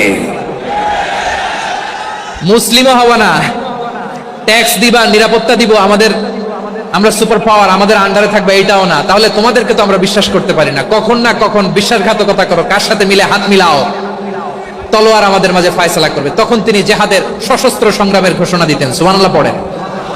দেখেন পশ্চিমারা জেহাদকে এইভাবে চিত্রায়িত করে না, ওরা জেহাদ বলতে বোঝায় তলোয়ার, হাত কাটো, গলা কাটো না, জেহাদ সশস্ত্র সংগ্রাম 3 নম্বরে। অধিকাংশ ক্ষেত্রেই বিশ্বনবীর সুন্দর আচরণ দেখে, আরে আমার নবীর যে নুরানি চেহারা, অনেকে তো কেবল সির্ফ চেহারাটা দেখে কালিমা পড়ে মুসলমান হয়ে গিয়েছে। যারা মুসলিম হয় নাই তারা তাদের ইসলামেই বলবৎ ছিল, ট্যাক্স দিয়ে ইসলামের আন্ডারে ছিল। যারা এটাও মানে নাই ওইটাও মানে নাই, তাদের বিরুদ্ধে জেহাদ। বিষ্ণু ইসলাম 7ম হিজরিতে যখন খায়বার বিজয়ের পরে ইসলাম রিজিওনাল সুপার পাওয়ার হিসেবে আত্মপ্রকাশ করলো, বিশ্বনবী চিঠি লিখলেন অন্যান্য সুপার পাওয়ারের কাছে, রাষ্ট্রীয় চিঠি লেখে এক রাষ্ট্রপ্রধান আরেক রাষ্ট্রপ্রধানের কাছে, ঠিক কিনা বলেন? জানেন না আপনারা? এই যে 24-এর ছাত্র নাগরিক অভ্যুত্থানে, এই অভ্যুত্থান যখন শুরু হয়, আমি তখন সাউথ আফ্রিকাতে, একটা স্ট্যাটাস দিয়েছিলাম, কোটা নয় গোটা দেশ সংস্কার করা লাগবে। শুধু বাংলাদেশ নয়, সারা বিশ্বের বাংলা ভাষাভাষী লোকেরা এই আন্দোলনের সাথে সমর্থন তারা করেছে, এটাকে সাপোর্ট করেছে, তারা সমর্থন দিয়েছে। আমাদের ইউনাইটেড আরব আমিরাতের বাংলাদেশি ভাইয়েরা তারা সেখানে রাস্তায় নেমে এসেছিল, জানেন? ওইখানে ডেমনস্ট্রেশন করা যায় না, সেখানকার সরকার তাদেরকে যাবজ্জীবন দিয়েছিল। তখন আমাদের এই যে প্রধান উপদেষ্টা ডক্টর মোহাম্মদ ইউনূস সরাসরি G2G বলে, এটারে G2G, government to government, G2G, উনি চিঠি লিখলেন যে তাদেরকে, ইউর হাইনেস, হে সম্মানিত আমির, আপনি আমার এই চিঠির কারণে আমার সম্মানে এই 53 জন বাংলাদেশিকে মাফ করে দেন। এই চিঠির বদৌলতে বেকসুর খালাস পেয়ে গিয়েছিল আমাদের ভাইরা, জানেন না এই ঘটনা আপনারা? তাহলে গভর্নমেন্ট টু গভর্নমেন্ট চিঠি দেওয়া হয়। 7ম হিজরিতে বিষ্ণু ইসলাম সব সুপার পাওয়ারের কাছে চিঠি দিলেন, রোমান সম্রাটের কাছে, পারস্য অধিপতির কাছে, মিশরের অধিপতির কাছে, সবার কাছে চিঠি লিখলেন। চিঠির ভাষা ছিল এরকম, মিন মুহাম্মাদিন রাসূলিল্লাহ ইলা মুকাওকিস আযীমিল কিবত, মুহাম্মদ রাসূলুল্লাহর পক্ষ থেকে মিশরের বাদশার কাছে, আসলিম তাসলাম, ইসলাম মানো শান্তিতে থাকবা, সালামুন আলা মান ইত্তাবাআল হুদা, শান্তি তার জন্য যে হেদায়েতের অনুসরণ করে। সুবহানাল্লাহ পড়েন। এই চিঠি অনেকে ভালোভাবে রিসিভ করেছে, অনেকে এই চিঠি পাওয়ার পরে নবীর কাছে আবার ইন রিটার্ন উপহার পাঠিয়েছে। কি পাঠিয়েছে? উপহার। মিশরের বাদশা মুকাওকিস তিনি বিশ্বনবীকে বিশাল এক উপহারের ডালি পাঠিয়েছেন। মিশরের বাদশা মুকাওকিস ছিলেন ধর্মে খ্রিস্টান। লালমনিরহাটের ভাইয়েরা আওয়াজ করে বলেন, মিশরের বাদশা ধর্মে কি ছিল? খ্রিস্টান। কি উপহার দিয়েছিল আমার নবীকে? শুনতে মনে চায়? আওয়াজ নাই লালমনিরহাটের গলায়,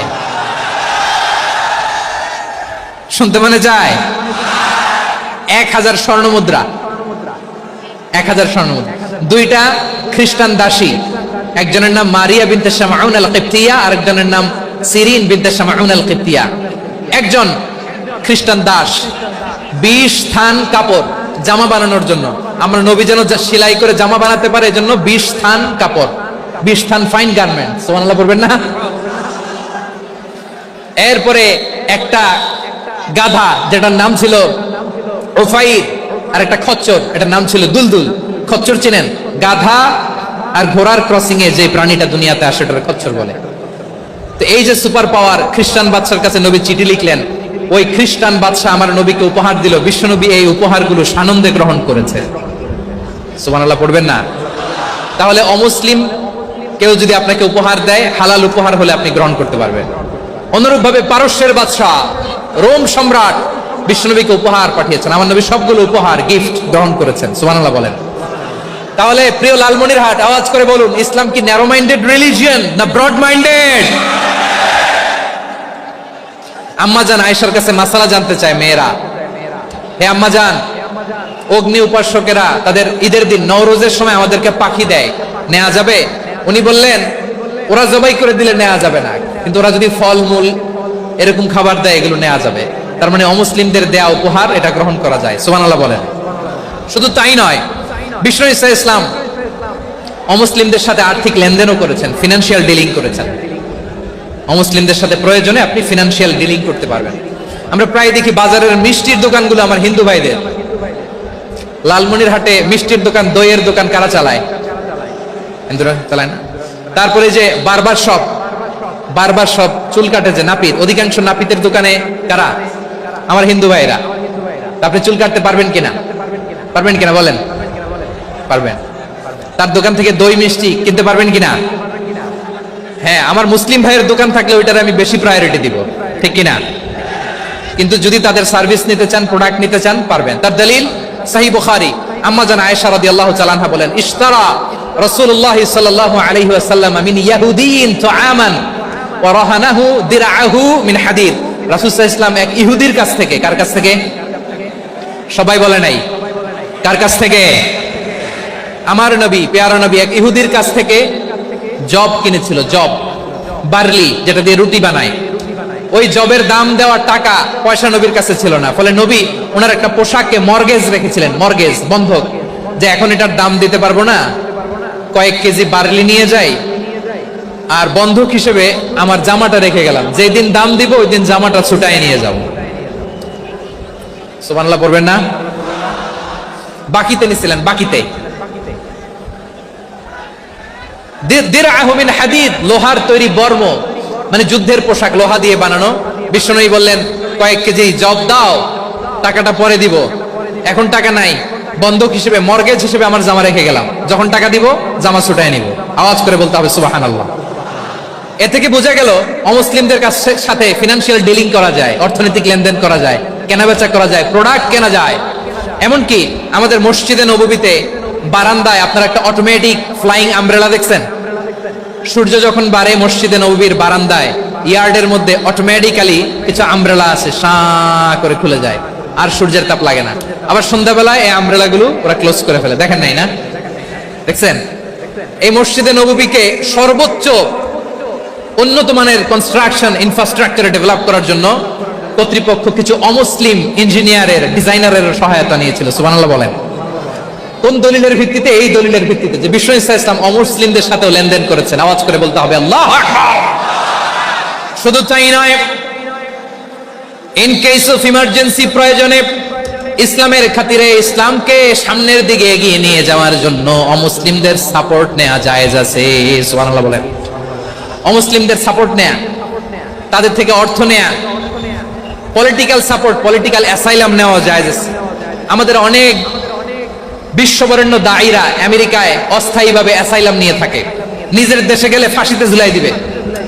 যুগ যুগ ধরে দায়ীদের উপরে এরকম অত্যাচার আর নির্যাতন আছে না নাই? মিশরের অনেক দায়ীরা পাশ্চাত্যে যেয়ে থাকে, এই যে তারা পলিটিক্যাল অ্যাসাইলাম নিয়ে থাকে, রাজনৈতিক আশ্রয়, এটা জায়েজ আছে না? এটা যে জায়েজ আছে তার প্রমাণ স্বয়ং বিশ্বনবী সাল্লাল্লাহু আলাইহি ওয়াসাল্লাম পলিটিক্যাল সাপোর্ট নিয়েছিলেন অমুসলিমদের কাছ থেকে। সুবহানাল্লাহ বলেন। খুব মজাদার একটা ঘটনা শুনবেন, আপনাদের আগ্রহ একটু পেলেন, হৃদয়টা ভেঙে খান খান। যিনি ঘরের ভেতরে বিশ্বনবীকে সান্ত্বনা দিতেন, ভালোবাসা দিতেন, বাইরে গেলে কুরাইশরা বকাঝকা করে, অত্যাচার করে, কিন্তু আম্মা জান খাদিজা রাদিয়াল্লাহু তাআলা আনহা ঘরটারে এমন শান্তির নীড় বানায় রেখেছেন, এই ঘরের ভিতরে ঢুকলে বিশ্বনবীর কলিজাটা ঠান্ডা হয়ে যেত।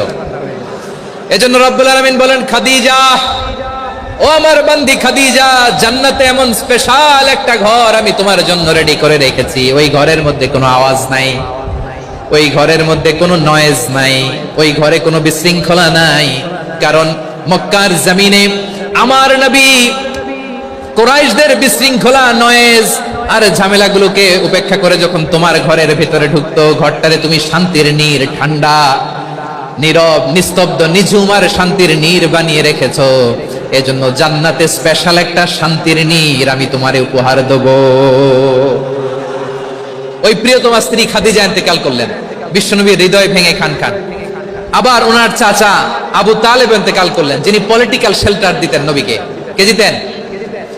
আবু তালেবের ভয়ে, বিশ্বনবীর এই চাচার ভয়ে কোনো মুশরিক নবীর গায়ে হাত দেওয়ার সাহস পায় নাই। এখন স্ত্রীও নাই, চাচাও নাই, নবীকে আশ্রয় দেওয়ার কেউ নাই। নবীর চারদিকে অন্ধকার। নবী এখন কই যাবেন? আমার পেয়ারা নবী নতুন স্টেশন খুঁজতেছেন, নতুন দাওয়াতি প্ল্যাটফর্ম খুঁজতেছেন। তিনি যায়েদ বিন হারেসা রাদিয়াল্লাহু তাআলা আনহুকে নিয়ে মক্কার পাশের একটা নেইবরিং সিটি তায়েফে চলে গেলেন। কোথায় চলে গেলেন? লালমনিরহাটের ভাইয়ের আওয়াজ করে বলেন, কোথায় গেলেন? তায়েফে চলে গেলেন দিনের দাওয়াত দেওয়ার জন্য। কি দেওয়ার জন্য? নাকি জমি কিনতে গেছিলেন? জমি কিনতে? দুনিয়ার যশ খ্যাতির জন্য? নিজের কোনো লাভের জন্য? তায়েফবাসীদেরকে জাহান্নামের আগুন থেকে বাঁচানোর জন্য। আওয়াজ করে বলতে হবে, ঠিক কি না? বিশ্বনবী বিশাল মরুপথ, পাহাড়ি পথ পাড়ি দিয়ে তায়েফের মরুজমিনে গেলেন কোরআনের দাওয়াত নিয়ে, ইমানের দাওয়াত নিয়ে। কিন্তু তায়েফের লোকেরা বিশ্বনবীর দাওয়াতকে শুধু প্রত্যাখ্যান করেই থামে নাই, তারা বিশ্বনবীর সাথে অত্যন্ত খারাপ আচরণ করেছে। বিশ্বনবীকে শারীরিকভাবে হেনস্থা করেছে, আমার নবীকে শারীরিকভাবে অত্যাচার করেছে, আমার পেয়ারা নবীর গায়ে পাথর মেরেছে, বিশ্বনবীর গা বেয়ে ঝরঝর করে রক্ত ঝরেছে, নবী জামিনের মধ্যে লুটিয়ে পড়েছেন, আবার মেরেছে, আবার নবী হাঁটতে শুরু করলেন, পেছন থেকে আবার মেরেছে, আবার নবী রক্তাক্ত হয়ে জামিনের মধ্যে লুটিয়ে পড়লেন, আবার মেরেছে। বিশ্বনবীর মতো এত সুশ্রী মানব, বিশ্বনবীর মতো এত শুভ্র মানব, বিশ্বনবীর মতো এমন চমৎকার দেহাবয়ব দিয়ে রব্বুল আলামিন কাউকে বানান নাই। এরকম চমৎকার মানুষটাকে তারা তায়েফের ওই জমিনে রক্তাক্ত করেছে। বিশ্বনবী দুনিয়ার কোনো স্বার্থের জন্য সেখানে যান নাই, নিজের কোনো লাভের জন্য, প্রাপ্তির জন্য যান নাই, তায়েফবাসীদের জাহান্নামের আগুন থেকে বাঁচাতে গিয়েছেন। ঠিক কিনা বলেন? খেয়ে না খেয়ে দিন প্রচারের কাজে নিজেকে দিয়েছ বিলিয়ে, তায়েফের কাফিরেরা চিনল না সে আলো, দুষ্ট ছেলেদের পিছু দিল লেলিয়ে, পাথরের আঘাতে ক্ষত বিক্ষত হয়ে সারা শরীর থেকে রক্ত ঝরে। হে রাসূল তোমাকে ভুলি আমি কেমন করে, হে রাসূল তোমাকে ভুলি আমি কেমন করে। পারেন না আপনারা? ধরুন আমার সাথে, হাজার ব্যথা বেদনার পরে ফিরে আসনি তুমি আপন ঘরে, দিনের আলো তুমি ছড়িয়ে দিতে চলে গেলে মদিনায় মক্কা ছেড়ে। হে রাসূল তোমাকে ভুলি আমি কেমন করে, হে রাসূল তোমাকে ভুলি আমি কেমন করে। ঠিক কিনা বলে? প্রিয় ভাইরা, তায়েফের ছেলেরা নবীকে রক্তাক্ত করলো। আমার নবী কই যাবে? কই যাবে? মক্কায় জায়গা নাই, তায়েফে জায়গা নাই। তায়েফ থেকে ভারাক্রান্ত মন নিয়ে আমার নবী মক্কায় ফিরে আসলেন। বিশ্ব নবী মক্কায় ঢুকতে পারেন না। মক্কার মরুভূমির দিকে তাকিয়ে, উপত্যকার দিকে তাকিয়ে বিশ্বনবী ধা ধা করে কাঁদেন, ঝরঝর করে। নবীর চেহারা মুবারক থেকে চোখের পানিগুলো বেয়ে বেয়ে পড়ে। আমার জন্মস্থান, আমার শৈশব, কৈশোর, যৌবন কেটেছে এই মক্কায়, আমার এলাকায় আমি ঢুকতে পারি না। বিশ্বনবী মক্কার অনতি দূরে দাঁড়িয়ে জায়েদকে পাঠালেন, জায়েদ যাও দেখো কেউ আমাকে সাপোর্ট করার মতো আছে কিনা, যাও অমুকের কাছে যাও। জায়েদ গেলেন, তারাও প্রত্যাখ্যান করে ফিরিয়ে দেয়। বিশ্বনবী বললেন যাও অমুক লোকের কাছে যাও, তিনিও প্রত্যাখ্যান করে ফিরিয়ে দিলেন। কেউ বিশ্বনবীকে আশ্রয় দিতে রাজি হয় না। নিজ জন্মভূমিতে বিতাড়িত বিশ্বনবী সর্বশেষ বিশ্বনবী বললেন যাও মুতঈম ইবনে আদির ঘরে যাও। মুতঈম ইবনে আদি মুশরিক, তার কাছে যাও। গেলেন, মুতঈম ইবনে আদি রাজি হয়ে গেল। সুবহানাল্লাহ বলেন। দেখেন, অনেক বিপদের সময়ও আমি নিজে সাক্ষী, সামাজিকভাবে, রাজনৈতিকভাবে কত ঝঞ্ঝা, কত ষড়যন্ত্র, কত কনস্পাইরেসি পাড়ি দিয়ে আমাদেরকে সামনে এগিয়ে যেতে হয়। এই শত্রুদের ভেতরেও একজনকে দাঁড় করিয়ে দেয় যে আল্লাহর কোরআনের জন্য রেডি হয়ে যায়। করেন সুবহানাল্লাহ। মুতঈম ইবনে আদি, আল্লাহ তার মনকে নরম করে দিলেন। মুতঈম বলে, মুহাম্মদ আমি তোমাকে আশ্রয় দিব। তার দুই ছেলেকে পাঠালেন, যাও খোলা তলোয়ার নিয়ে স্কট দিয়ে গার্ড অফ অনার দিয়ে মোহাম্মদকে মক্কায় ঢুকাওয়ার বলো, আমি আমান দেব। আমান কি দিব? আমান মানে সিকিউরিটি, নিরাপত্তা।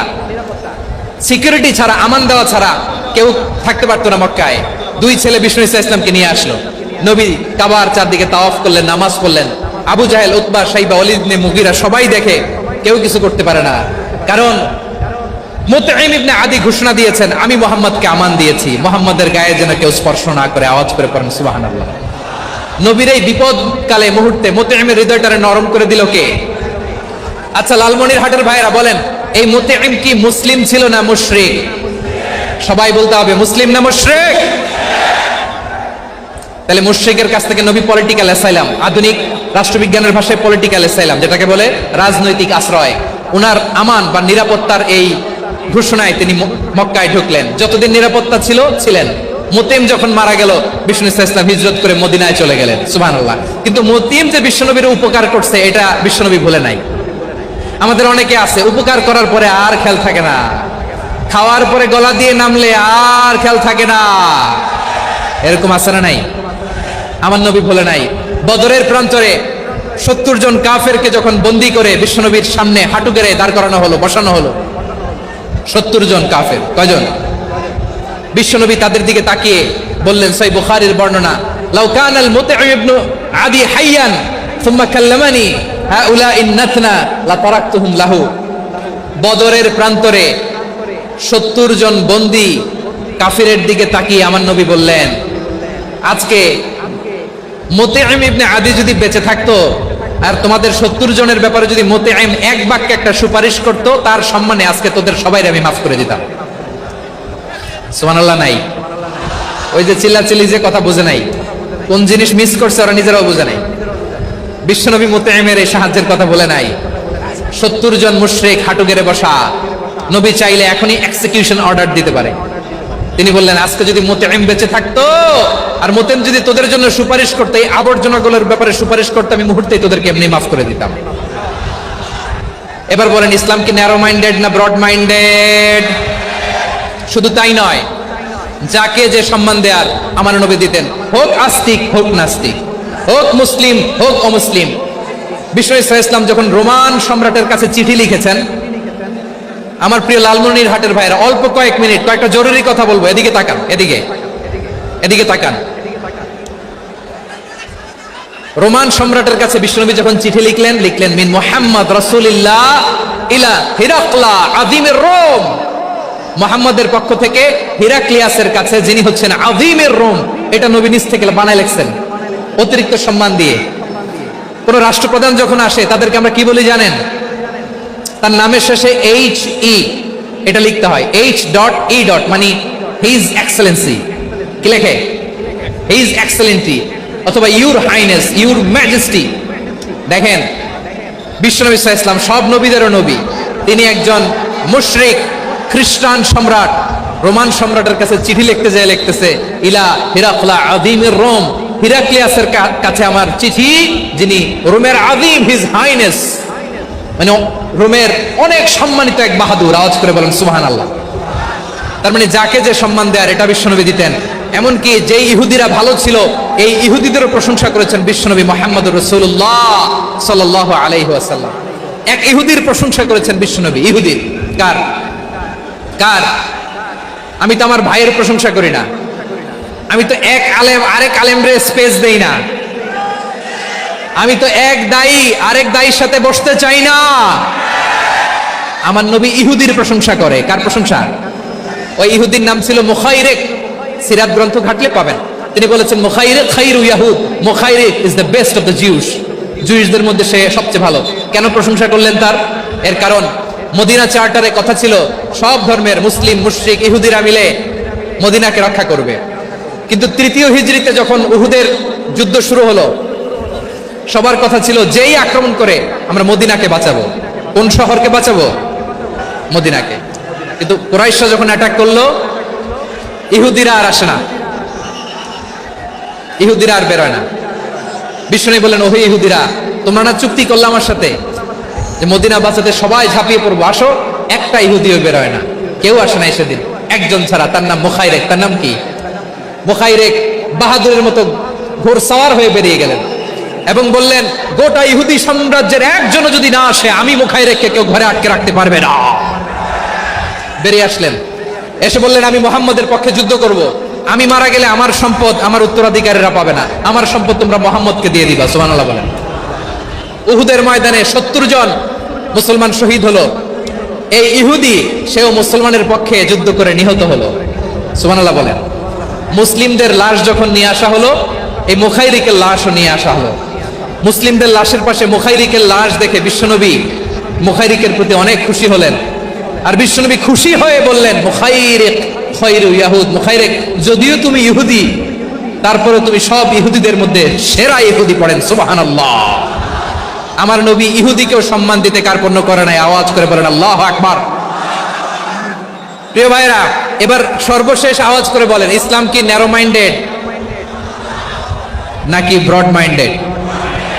সবাই বলেন, ন্যারো মাইন্ডেড না ব্রড মাইন্ডেড? এজন্য অমুসলিম হইলেই তারা আমাদের শত্রু নয়। শত্রু কারা? এই লালমনিরহাটের ভাইরা শোনেন, শত্রু কারা? যে সমস্ত অমুসলিম আমাদেরকে নিশ্চিহ্ন করে দিতে চায়, যে সমস্ত অমুসলিম আমাদের ভূখণ্ড থেকে আমাদেরকে তাড়িয়ে দিতে চায়, যে সমস্ত অমুসলিম আমার ধর্ম নিয়ে তুচ্ছতাচ্ছিল্য করে চিল্লায় বলেন ঠিক কিনা, তারা আমাদের শত্রু। সাধারণ অমুসলিমরা আমার শত্রু নয়। এই যে হিন্দুরা থাকে, এরা আমার ভাই, বৌদ্ধরা আমার ভাই, খ্রিস্টানরা আমার ভাই, ইহুদিরা আমার ভাই। তারা দিনই ভাই নয়, তারা মায়ের পেটের ভাই নয়, তারা মানবিক দিক থেকে ভাই। ও মানুষ, আমিও মানুষ। ইসলাম মানুষকে সম্মান করে, চিল্লায় বলো ঠিক কিনা। যারা আমাদের অস্তিত্বকে নিশ্চিহ্ন করতে চায়, যারা আমাদের ভূখণ্ডকে দখল করতে চায়, যারা আমাদেরকে নিয়ে মকারি করে, ফান করে, টিটকারি করে, আমার ধর্ম নিয়ে খেলা করে, তাচ্ছিল্য করে, ওদের বিরুদ্ধে আমাদের জিহাদ। সাধারণ মুসলিম আমাদের শত্রু নয়। আপনি জানেন, নিউ ইয়র্কে, আমি তো নিউ ইয়র্কে ছিলাম অনেকদিন, ওখানে ফিলিস্তিনিদের পক্ষে যখন আমরা মিছিল করেছি, অনেক ইহুদি আমাদের সাথে মিছিলে দাঁড়িয়েছে। কারণ ওরাও জানে এই ভূখণ্ড ফিলিস্তিনিদের ভূখণ্ড। আওয়াজ করে বলো লালমনিরহাট ঠিক কিনা।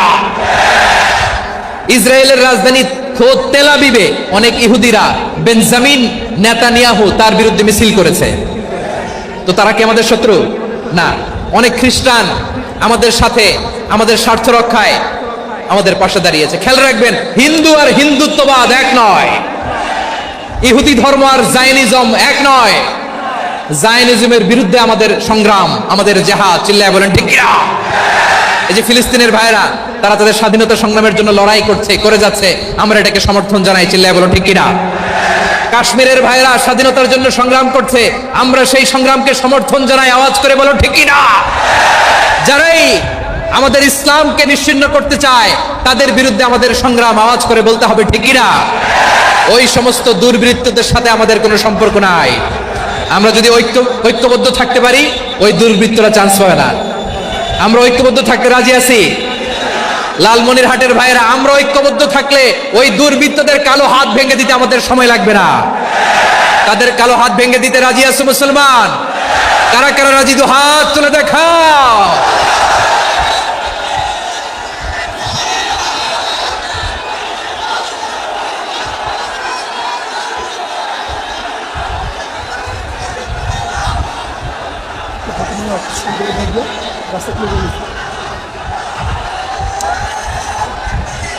আমার প্রাণ প্রিয় লালমনিরহাটের ভাইরা, শত্রু কাফের আর অশত্রু কাফেরের মধ্যে পার্থক্য আছে না নাই?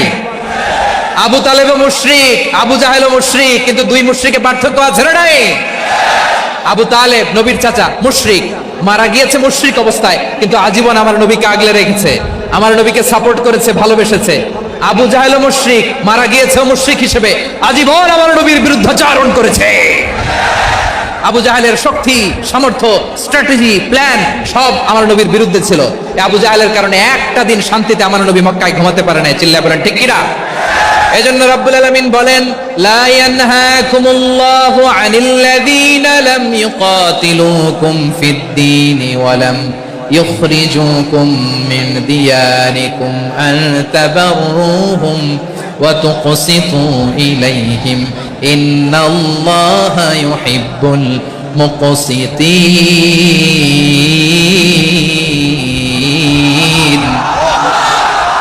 আল্লাহ বলে গোলামেরা শোনো শোনো, যে সমস্ত অমুসলিম তোমাদের সাথে ধর্মযুদ্ধে লিপ্ত হয় না, তোমাদের বিরুদ্ধে যে সমস্ত অমুসলিম অস্ত্র ধরে না, যে সমস্ত অমুসলিম তোমাদেরকে তোমাদের জন্মস্থান থেকে ভূখণ্ড থেকে তাড়িয়ে দেয় না, তাদের সাথে ভালো আচরণ করতে আমি আল্লাহ নিষেধ করি নাই। তাদের সাথে সদাচরণে কোনো নিষেধাজ্ঞা নাই, বরং তাদের সাথে সদাচরণ করো, এটাই আমি আল্লাহ চাই।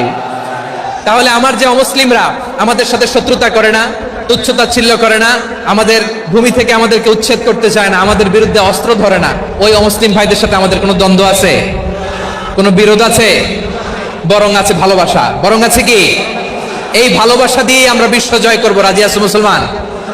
আমাদের পুঁজি ভালোবাসা। আমাদের পুঁজি কি? এবার আওয়াজ করে বলেন আমার এই পুরো আলোচনা থেকে, the religious coexistence, peaceful coexistence, শান্তিপূর্ণ সহাবস্থান, কমিউনাল হারমোনি, এই সাম্প্রদায়িক সম্প্রীতি, এই আলোচনা থেকে কি বুঝলেন? ইসলাম কি ন্যারো মাইন্ডেড না ব্রড মাইন্ডেড? এই ব্রড মাইন্ডেড হৃদয় নিয়ে ভালোবাসা দিয়ে আমরা বিশ্ব জয় করতে চাই। রাজি আছেন? আল্লাহ কবুল করুক। আমরা সবাই পড়ি আমিন। লালমনিরহাটের জেলা স্টেডিয়ামে আমার প্রিয় মায়েরা বোনেরা, আপনাদের জন্য একটা হাদিস বলে শেষ করব। বিশ্বনবী বলেন, আমার মায়েরা খেয়াল করে শুনুন, বিশ্বনবী আপনাদের উদ্দেশ্য করে বলেন, আল মারআতু ইযা সাল্লাত খামসাহা ওয়া সামাত শাহরাহা হাফিজাত ফুরুজাহা আতাআত বা'লাহা ফালতাদখুল মিন আইয়ি আবওয়াবিল জান্নাতি শাআত। বিশ্বনবী বলেন, ও রমণীরা, ও নারীরা, যে সমস্ত নারী এই চারটা কাজ করবে, এই চারটা কাজের গ্যারান্টি দিবে, তাদেরকে জান্নাতের 8টা দরজার গ্যারান্টি দেয়া হবে। কি চারটা কাজ? 1 নম্বর, আল মারআতু ইযা সাল্লাত খামসাহা, যে নারী 5 ওয়াক্ত নামাজ পড়ে। কি করে? জেলা স্টেডিয়ামে অবস্থানরত আমার নারীরা বোনেরা, বিশ্বনবী আপনাদেরকে 4টা কাজের কথা বলেছেন, খুব বেশি না। 4টা করলে 8 জান্নাতের দরজা সব খোলা। কোনটা দিয়ে যাবেন? যেটা দিয়ে মনে চায়। 1 নাম্বার 5 ওয়াক্ত নামাজ। আমার বোনেরা জোহরের নামাজ পড়তে পড়তে এটা আসরে নিয়ে যায়, আসর পড়তে পড়তে এটা মাগরিবে নিয়ে যায়। এরকম আসরা নাই? লালমনিরহাটে হয়তো নাই। আমার বোনেরা এটা করবেন না। ইন্নাস সালাতা কানাত আলাল মুমিনিনা কিতাবাম মাওকুতা, সময় মতো পড়বেন। সামাত শাহরা, রমাদানের রোজাগুলো রাখবেন। হাফিজাত ফুরুজাহা, যে নারী তার চরিত্রকে হেফাজত করে, তার প্রাইভেট হেফাজত করে, তার লজ্জাস্থান হেফাজত করে। ও মায়েরা, আপনার এই গর্ভ যে কত দামি আপনি জানেন না। আপনার এই গর্ভ থেকে জন্মাবে আগামীর সালাহুদ্দিন আল আইয়ুবী। আপনার গর্ভ থেকেই জন্মাবে ইমাম আল মাহদি আল মুনতাযার। আপনার পেট থেকে জন্মাবে আবু সাইদের মতো বীর সৈনিক। আপনার পেট থেকে জন্মাবে মুগ্ধের মতো বীর মুজাহিদ। আপনি জানেন না কে আসবে আপনার পেট থেকে। সময়টাকে কাজে লাগান, ইসলামকে বুঝেন, মানেন, আমাদের ইসলামিক লেকচারগুলো শোনেন।